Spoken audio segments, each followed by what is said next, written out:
Welcome to Fiction Audiobooks. If you enjoy the content, like and subscribing would be greatly appreciated. If you have any recommendations for novels, comment below. Please join my Patreon at https://www.patreon.com/fictionaudiobook. Chapter 78, Third Riddle, Novellus Oxyonites, and Hothoof. **********. Now that the AID office and workshop were fortified, Quinn sat at his office desk and read the sheet of paper on the desk. Asterisk. You can swallow it. Deep in the bane of Neptune's home. Find the forgotten dome. It can devour you. Beware the force or it will crush you. Life is something you cherish. If not careful, you will perish. Yet, it is the source. Asterisk. The riddle to the third vault was written in the paper. Friar had given him the riddle after his stunt at the astronomy tower.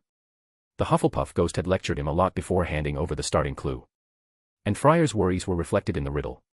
Life is something you cherish. Quinn sighed and shook his head at the religious ghost's attempt to make sure he didn't repeat things like jumping off the astronomy tower. He should know better than anyone that the cursed vaults are more dangerous than a bungee jump without a rope. Quinn tapped his finger on the paper and read through the riddle over and over again. Bane of Neptune, now that is definitely some mythological stuff, Quinn murmured, studying the riddle. That will need some research.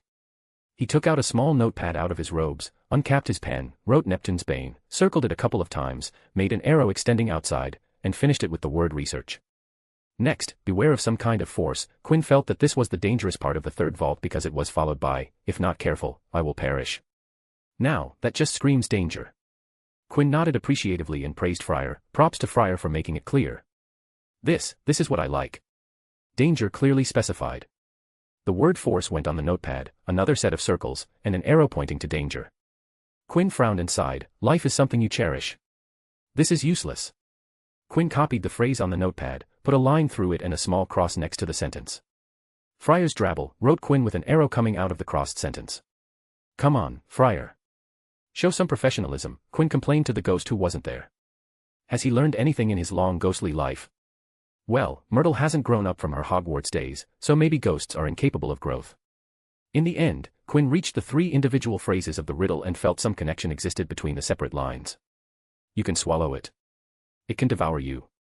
Yet, it is the source. The three lines were the remaining lines from the riddle, and all of them had something in common between them. What is the it mentioned here? Quinn asked himself, hoping to get some random epiphany. It. What is it? Writing the sentences on a fresh notepad page, Quinn put a circle on all three it's and connected them with lines.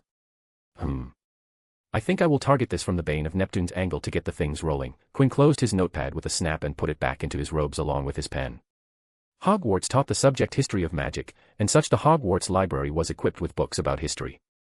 Not that Binns taught the subject properly, but Hogwarts library would definitely hold texts on different parts of the history of the magical world. And the myths of the non-magical world tended to be magical anomalies of the magical world. It was a start. Scene break. Quinn was pleased to get out of the castle after lunch. Yesterday's rain had cleared, the sky was a clear, pale gray, and the grass was springy and damp underfoot as he set off to his first Care of Magical Creatures class. Eddie and Marcus walked by his side, talking about the new terrorist group Novellus Oxyonites. This time, they targeted 3 muggles. Aren't they scared of the Aurors? Marcus spoke about the latest news that had been circulating across the country. They have been really aggressive in their approach. At least, they are targeting people at night, Eddie commented about the actions of Novellus Oxyonites. The only reason the Aurors knew about the Muggle attacks is because of the clear traces of magic there are on the Muggles. What do you think, Quinn? Marcus asked for his other friend's opinion.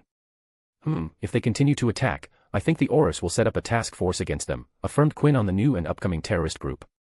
As Eddie said, they only strike at night, so the Muggle authorities are still treating their few attacks as Muggle matters. If they increase their attacks and act in daylight, the Ministry will start a task force of Aurors and hit wizards. The Ministry will only move when the pressure from the non-magical world grows. Quinn sighed and finished his opinion on the new terrorist group. But why? Eddie frowned in question. He couldn't understand why the Ministry had only issued a lookout notice for such a clear threat. I mean, what was it called? Manifest, Marcus offered the word Eddie was looking for. Yes, the manifest.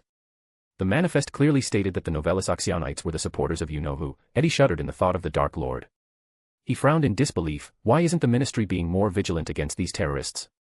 Quinn patted Eddie's shoulder and explained to his friend the world of politics. The war had brought influence on the Department of Magical Law Enforcement. Former head Bartmios Crouch Sr. utilized his powers to permit the usage of the unforgivable curses against enemies, among other law changes that seemed atrocious under times of peace. Crouch Sr. was so incredibly popular that he was slated to become the next Minister for Magic. If not for his son, Crouch Jr., being a Death Eater, Bartmios Crouch Sr. would be sitting in the minister's office instead of Cornelius Fudge. A few years back, at a Wisingamot vote, it was decided to reduce the budget of the Department of Magical Law Enforcement from their war-era funding. It was an attempt from the minister's faction to limit the growing popularity of the Aurus office. The vote was passed with a vast majority because none of the factions wanted the increasing influence of the militant Aurus office. The Dark faction had obvious reasons. As supporters of Voldemort, they didn't want future troubles. A lot of them had bribed their way out of a lengthy stay at Azkaban. But they weren't sure if it would work in the future because the Aurus office was becoming more and more popular. Light faction, led by Albus Dumbledore, also lobbied to decrease the funding in the Department of Magical Law Enforcement, or specifically, the Aurus office. Even though James Potter, Sirius Black, the comatose Longbottom couple and many other Light faction members were Aurors, and many didn't like the decision, they still followed the decision because the majority of the Light faction was in favor. Albus Dumbledore actively participated and supported the motion because he wasn't happy with the wartime decision of using the unforgivable curses. Dumbledore's forget and forgive philosophy didn't support the direction the Aurus office was going. The Grey faction went along with the flow and voted in favor for the motion because they, too, didn't want overvigilant policing from the Aurus office. Grey faction liked freedom so that they could conduct their business in peace. Now, let's talk about the present. The Department of Magical Law Enforcement took a short-term hit from the reduced funding, but it was, as I speak, a short-term hit. Even though they had to struggle for a year or two, excellent leadership brought the Department of Magical Law Enforcement back to stability and glory. Quinn smiled in admiration as he went on. Under the direction of DMLE head Amelia Bones, the department recovered and regained their influence. Amelia Bones is so popular among the public that she is believed she will be the winner of the next ministerial election. Even at this moment, Amelia Bones is already far ahead of Cornelius Fudge in popularity. The world of politics was a complicated and treacherous one. So to limit her rising popularity, the minister's faction is trying to downplay the activities of Novellus Actionites. They don't want to add fuel to Amelia Bones' popularity by handing the operational authority to the Aurus office and let them take another victory. So they have been downplaying Novellus Actionites so that Amelia Bones won't start a campaign that might boost her popularity at the next election. Marcus and Eddie didn't like what they were hearing. A terrorist group was hardly being given any coverage because the ministry wanted to play politics. That doesn't sound good. Why isn't anyone doing something? Marcus frowned in disgust. The two 14-year-old boys didn't understand politics. It was their first discussion on politics, and well, they didn't like it. It's not like they are doing nothing. Aurors are on the lookout. Aurors won't stop their basic duties because of politics, they will still protect people. Quinn comforted them with some positivity of the situation. And there is another reason why the Aurors and ministry aren't moving more aggressively. What is it? Inquired Eddie curiously. Novellus Actionites are public supporters of you know who. Quinn stopped himself from speaking the wrong term twice. In his mind, he addressed the Dark Lord as Voldemort or Tom Riddle. Quinn never addressed the Dark Lord as you-know-who or he who must not be named. But to keep appearances, Quinn had to call him with the hyphenated pseudonyms. Plus, he wasn't sure if the taboo on the name Voldemort would return, so he made sure to keep a habit of using hyphenated pseudonyms to not accidentally get into trouble. Quinn coughed before continuing, so, as I was saying, Novellus Actionites claim themselves to be supporters of the Dark Lord. Due to that, the ministry doesn't want to spread panic in which, somehow the Dark Lord is back, because, then, there would be rumors that would spread the idea that Novellus Actionites are actually Death Eaters. The ministry is trying to portray a message in which Novellus Actionites aren't a big deal, just some stupid dafts who aren't a huge threat. They are keeping this under the wraps. It is all about maintaining order by avoiding chaos, Quinn shrugged at the end. They want to leave the Dark Lord's reign behind them. Eddie and Marcus didn't give any response. Quinn turned to regard his friends and saw contemplative expressions on their faces. Quinn didn't disturb them and walked beside them in silence as they went down the sloping lawns to Rubeus Hagrid's hut on the edge of the Forbidden Forest for care of magical creatures. Meanwhile, Eddie and Marcus were thinking about the situation and forming their own views. He kept silent so that they could think about the situation. Things were never black or white, there were always shades of gray present in everything. Scene break. Rubeus Hagrid was waiting for his class at the door of his hut. He stood in his moleskin overcoat with Fong the Boarhound at his heels. He seemed impatient to start. Come on, now, move on, he called as the class approached. Got a real treat for you today. Great lesson coming up. Everyone here. Right, follow me. The class followed as Hagrid strolled off around the edge of the trees, and 5 minutes later, they found themselves outside a kind of paddock. There was nothing in there.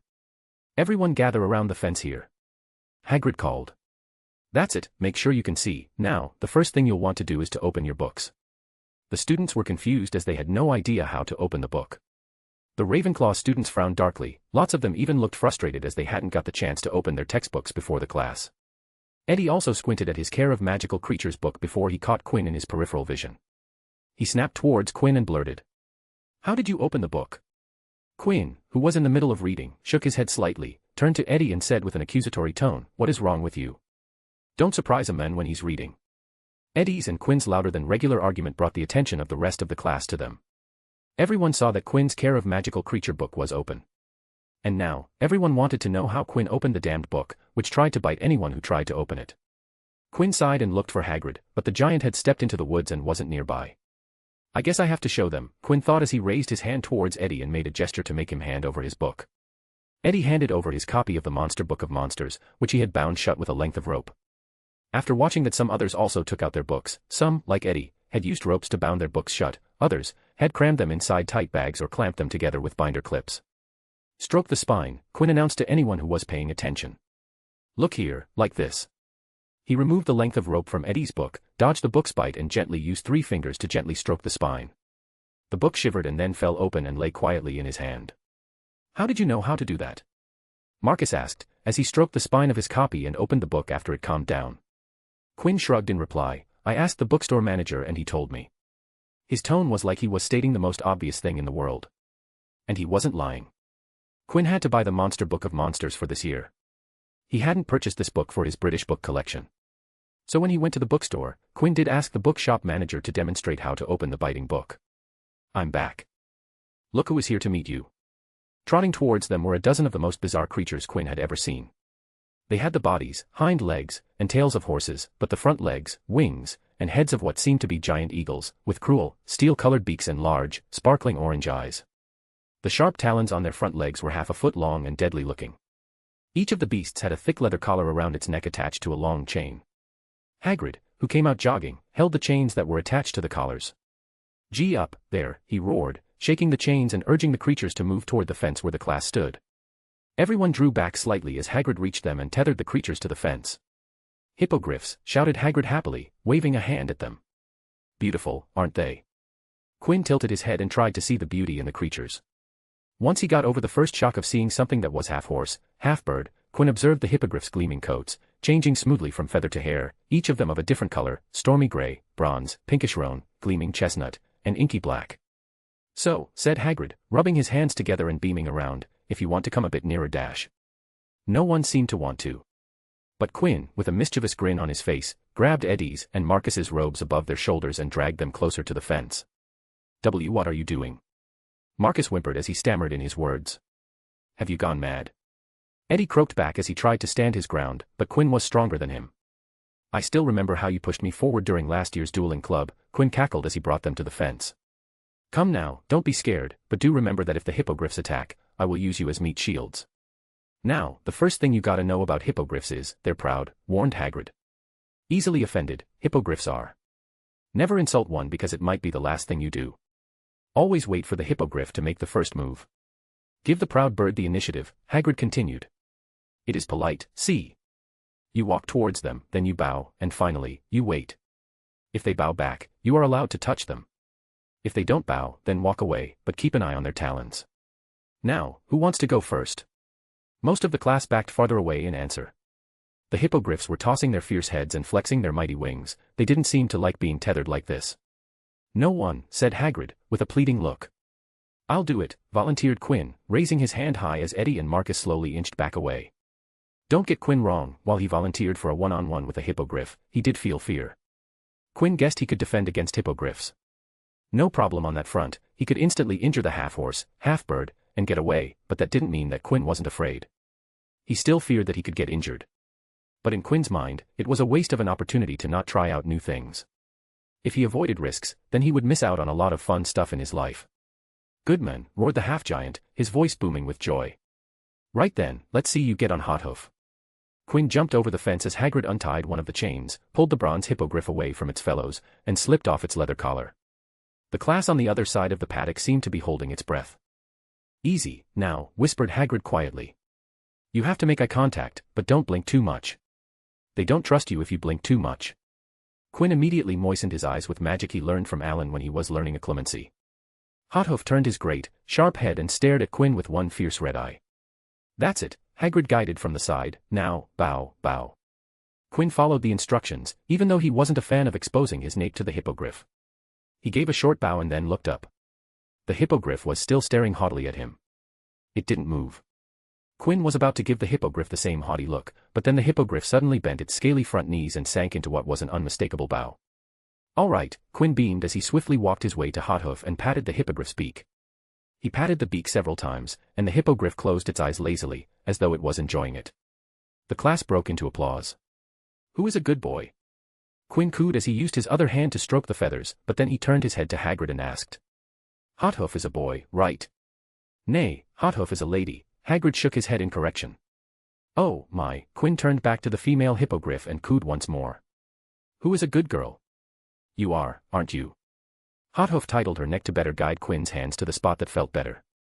"Right then," clapped Hagrid. "I reckon she might let you ride her." Quinn voiced as he looked into Hothoof's red eyes and gave it a thought. Why not? I could always jump off if things get wild. Ooh, maybe that would feel the same as skydiving. "You climb up there, just behind the wing joint," said Hagrid, "and mind you, don't pull any of her feathers out, she won't like that." Quinn put his foot on the top of Hothoof's wing and hoisted himself onto its back. He used sticking charms to stick himself to the hippogriff's back. "Let's go, big lady," Quinn gently patted Hothoof's nape, and Hothoof stood up. "Go on, then," roared Hagrid, slapping the hippogriff's hindquarters. Hothoof's wings flapped open on either side of Quinn, and before he knew it, he was soaring into the sky. The hippogriff's wings beat uncomfortably, catching him under his legs and making him feel he was about to be thrown off. Maybe this is like life bull riding, Quinn thought as he looked below at the trees that made up the forest. Oh, yeah. I should do that. Quinn put his hand over his head, and conjured a cowboy hat over his head. He also made it stick to his head so it wouldn't fly away. Yeehaw. Quinn's voice was drowned by the wind, but his grin was still present on his face. Hothoof flew him once around the paddock and then headed back to the ground. With a thud, Hothoof's 4 ill-assorted feet hit the ground. Quinn looked at the rest of his classmates, pushed up his cowboy hat, and jutted his chin towards them. "Howdy, people." "Good work, Quinn," roared Hagrid as everyone cheered. "Okay, who else wants a go?" Emboldened by Quinn's success, the rest of the class climbed cautiously into the paddock. Hagrid untied the hippogriffs one by one, and soon there were people bowing nervously all over the paddock. Eddie and Marcus practiced on the inky black hippogriff named Storm Swift, but they had to run backward repeatedly because Storm Swift didn't seem to want to bend its knees. Quinn stayed back and watched his classmates, his conjured cowboy hat still on his head. What a good day. Dash asterisk asterisk dash asterisk asterisk dash asterisk. Quinn West, MC, we ride, never worry about the fall. Guess that is just the cowboy in us all. Click click. Hothoof, hippogriff, big lady of the sky. Dash asterisk asterisk dash asterisk asterisk dash asterisk. Web novel has been shadow banning comments recently. This means that any comment that contains profanities in any form will be automatically deleted. So, if you are commenting with curses and profanities, censor a single letter or get creative. Chapter 79, Neptune, Scheme, and Boggart. Dash asterisk asterisk dash asterisk asterisk dash asterisk. It turned out that the Roman gods weren't ancient magicals. They were mythology in both the magical and non-magical worlds. But Jupiter's thunderbolt, Neptune's trident, and Pluto's pitchfork are real magical artifacts, said Quinn while reading from an ancient tome he had found in Hogwarts' library. Then he scoffed at the next piece of information. Of course, all of them are either lost, missing, or possibly destroyed. Maybe they were real and became so powerful that no one believed their existence, considered Quinn about the identity of the Roman gods. If that is true, then those guys were total legends. Quinn sighed as he read through Neptune's status in the magical Roman dynasty. Neptune is the Roman equivalent of Poseidon. As Neptune, he becomes more disciplined, militant and warlike than his Greek counterpart. For the Greeks, Poseidon was a major civic god and was highly respected for being the god of the sea and earthquakes. However, the Romans, who were not seafaring people, associated Neptune more with fresh water and horses and treated him with fearful respect. Quinn stopped reading for a second before thinking about a tangent. Why am I assuming that the riddle is about the Roman god Neptune and not about the planet Neptune? Quinn groaned and took out his notepad, and added a note. Do research on Neptune, planet, dot. Maybe the divination section will help me out in this one. Quinn wondered before returning to the ancient tome and sighed, oh well, let's worry about that later. Let's continue on with this. The Romans believed in a series of gods associated with the world around them. They designated Neptune as the god of water and the sea, a close parallel to the Greek god Poseidon. As the god of freshwater, Romans prayed to Neptune to provide water for their crops. In ancient Italy, farmers would honor Neptune with a festival in July, when frequent droughts would destroy their fields. He was also a horse's patron and had temples built near racetracks. Quinn frowned at this paragraph. So you are saying that in Greek society, he was a big badass with storms and earthquakes. But in Roman society he was demoted to the god of freshwater. Quinn understood that Neptune was still the god of seas, but the Romans didn't know how to build sturdy ships to sail in the violent sea, so the sea was nothing but something foreboding to them. That meant that they didn't pray to the sea god Neptune and associated the god more with fresh water and horses. Alright, now this is becoming more and more of a situation where there will be a presence of something like a bane. Quinn felt happy about the progress he had made and wrote everything down. Now, I just need to find what is the bane in this situation. Is it another god? There was only one way to find out, and that was to read more books. And Quinn was really good at that. Scene break. Hey, what do you think about the hippogriff that attacked Malfoy? Gossiped Eddie over the table. Some are saying that the hippogriff tried to kill Malfoy. Quinn wagged his finger and corrected the gossip that had been going around. That is something Malfoy and his goonies have been spreading around. According to my sources, Malfoy called the hippogriff an ugly brute while he was sitting on it. Marcus almost spat out his food after hearing that. He was on the top of the hippogriff. Now, that is not the poppycock behavior I'm expecting from a Slytherin. Quinn laughed at Marcus' statement till his sides were hurting. We're in our 4th year. You should have learned by now that to be in Slytherin isn't synonymous with being cunning nowadays. He glanced over his shoulder to peek at the Slytherin table and scoffed, we have been witnessing Malfoy's antics for 2 years now. Can you expect anything else? Plus, at present, he's doing something really foolish. Foolish. Eddie turned in his seat to peep at Draco Malfoy, who was sitting at Slytherin's table. Draco's right arm was covered in bandages and bound up in a sling, acting, in Eddie's opinion, as though he were the heroic survivor of some dreadful battle. What do you mean by foolish? Eddie solicited an explanation as he turned back. Look at his sling. Quinn brought their attention to Draco's broken arm. Eddie and Marcus, however, didn't see anything weird about the situation. The sling in his arm doesn't make any sense.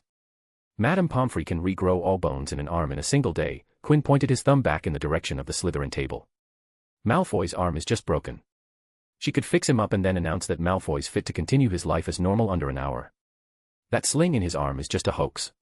Realization dawned over Eddie and Marcus as they finally noticed the anomaly that was the sling in Draco's arm. Even if Malfoy's arm was weak because his muscles were torn from the hippogriff's talon and needed to recuperate, then it would take maybe 2 days at most to get it back to full functionality. Draco had been parading the arm in his sling for just under a week. So there was no reason for his arm to be in a sling. Heck, Quinn had taken just 10 days in the hospital wing, and he had been injured quite severely. There were lots of injuries in his organs, and that kind of thing had taken just 10 days to get fixed. Draco's arm was a piece of cake for any decent medic. But maybe Malfoy is cunning. Quinn added another outlook to this situation. How? Marcus looked confused at the sudden counter-addition. You just pointed out that he is doing something foolish by keeping his arm in a sling. That is exactly it. I mean, look at you two. Quinn pointed at his 2 friends with his fork before continuing. No offense to you guys, but you guys didn't notice anything wrong with Malfoy's arm in a sling. Think how many people will believe the same thing. A sling in his arm creates an image of injury, and with the story propagated by the Malfoy's group, this image will be upgraded to a serious injury. So maybe with this arm sling drama, Malfoy is trying to make the situation seem more serious and portray that he survived a deadly accident. So he's showing traces of cunningness with this ploy. Quinn thought about the upcoming Buckbeak execution plotline that happened this year. Malfoy Sr. lobbied for the execution of the hippogriff who almost killed his son. If the sling in his arm was a ploy to elevate the situation, Quinn had to admit that this was an excellent tactic, as his 2 friends didn't see anything wrong with it, and both had come from magical families. Students from non-magical families who were used to the idea of using a sling to heal arms after getting broken would eat this up without a second thought. A good manipulation of the public. Quinn nodded in appreciation. The final question is whether this came from Malfoy or his father, Lucius Malfoy. If it came from Malfoy, then props to him, but if it came from his father, yeah, this guy's still a fool. Scene break. Lupin wasn't there when they arrived at their first defense against the dark arts lesson. They sat down, took their books out, quills, parchment, and talked to one another when he finally entered the room. Lupin gave a faint smile and placed his briefcase on the teacher's desk. Good afternoon, he said. Would you please put all your books back in your bags? Today will be a practical lesson. Only your wands will be needed. The students and, at some level, even Quinn, were surprised, as the class put away their books. Lots of curious glances were exchanged as they had never had a practical class in defense against the dark arts. The current third-year students had one memorable class last year when their old teacher had brought a cage full of pixies to lesson and set them loose. But they, fourth years, hadn't had a practical defense against dark arts lesson. Not even in their first year, when they had a decent enough teacher, as she never gave them a practical class. Right then, said Lupin when everyone was ready.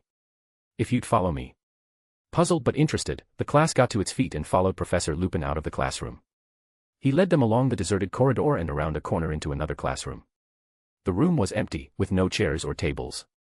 Now, then, said Professor Lupin, beckoning the class toward the end of the room, where there was nothing but an old wardrobe.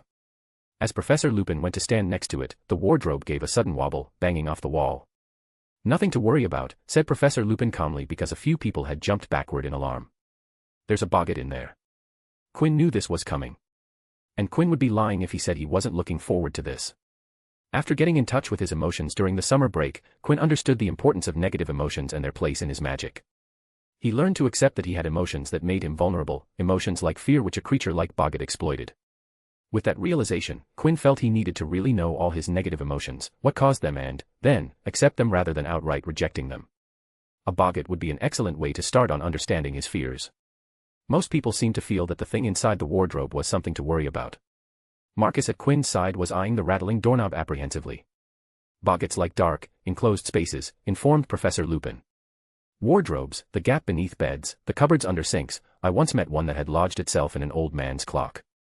This one was moved in here 2 afternoons ago, so I asked the headmaster if I could use it as a practical lesson for all years. Everyone knew that permission was granted. So the first question we must ask ourselves is, what is a boggart? Professor Lupin threw out a question to the class. Quinn followed his usual routine and looked left and then to the right to see if anyone had raised their hand. Seeing that no one was going to volunteer to answer the question, Quinn raised his hand. When Lupin pointed at Quinn, he promptly answered. A boggart is an immortal shape-shifting non-being that takes on the form of its observer's worst fear. Because of their shape-shifting ability, no one knows what a boggart looks like when it is alone, as it changes shape instantly upon encountering someone. The words immortal and non-being were the words to focus on here. A non-human spirituous apparition, also known as a non-being, was a magical spirit created of human emotions. They were notable because they had no equivalent in the non-magical world and their similarity to ghosts, despite never being truly alive. While non-beings were not truly alive and could not be truly destroyed, magic users had invented over the centuries various spells that could drive off these spirits using positive emotions. Their numbers could also be limited by reducing the conditions that would generate them. Immortality was the condition of never having died and being unable to die, as an immortal entity was never alive to begin with. As immortality referred to entities that were never alive at any point in their lives. It was different from immortality, which described living beings who were unable to die or had an infinite lifespan. Dementors, boggarts, and poltergeist were examples of non-being and amoral entities, as they weren't ever alive and couldn't be killed. In the distant future, someone with black hair and stone-gray eyes would discover a way to kill various amoral beings, putting the concept of immortality in need of revision. That is actually better than I was expecting, Lupin blinked in surprise as he regarded Quinn with interest. Well, Quinn, Lupin was pleased with the answer, so he rewarded the answer. Take 20 points to Ravenclaw for an excellent answer. Quinn gave a slight nod, and Lupin continued with his lesson. So a boggart that resides in the darkness doesn't assume a form. It doesn't know yet what will frighten the person on the other side of the door. Nobody knows what a boggart looks like when he is alone, but if I let him out, he will immediately become whatever each of us fear the most. Lupin raised both his hands and gestured to the students who had become restless. Please, calm down. The charm that repels a boggart is simple, yet it requires mental prowess. You see, the thing that really ends a boggart is laughter. What you need to do is force it to assume a shape you find amusing. The professor lowered his hands as he continued, we'll practice the charm without wands first. After me, please. Ridiculous. Ridiculous, chanted the class together. Good, smiled Professor Lupin. Very good. But that was the easy part, I'm afraid. You see, only saying the word isn't enough. And this is where you come in, Jessica. Jessica Train, a fourth-year Hufflepuff, stepped forward, while shaking slightly. Right, Jessica, said Professor Lupin. First things first. What would you say is the thing that frightens you most in the world? Snakes, Jessica answered with a tremble in her voice. Right, have you seen one of these rubber balloon animals? Lupin asked Jessica, who nodded.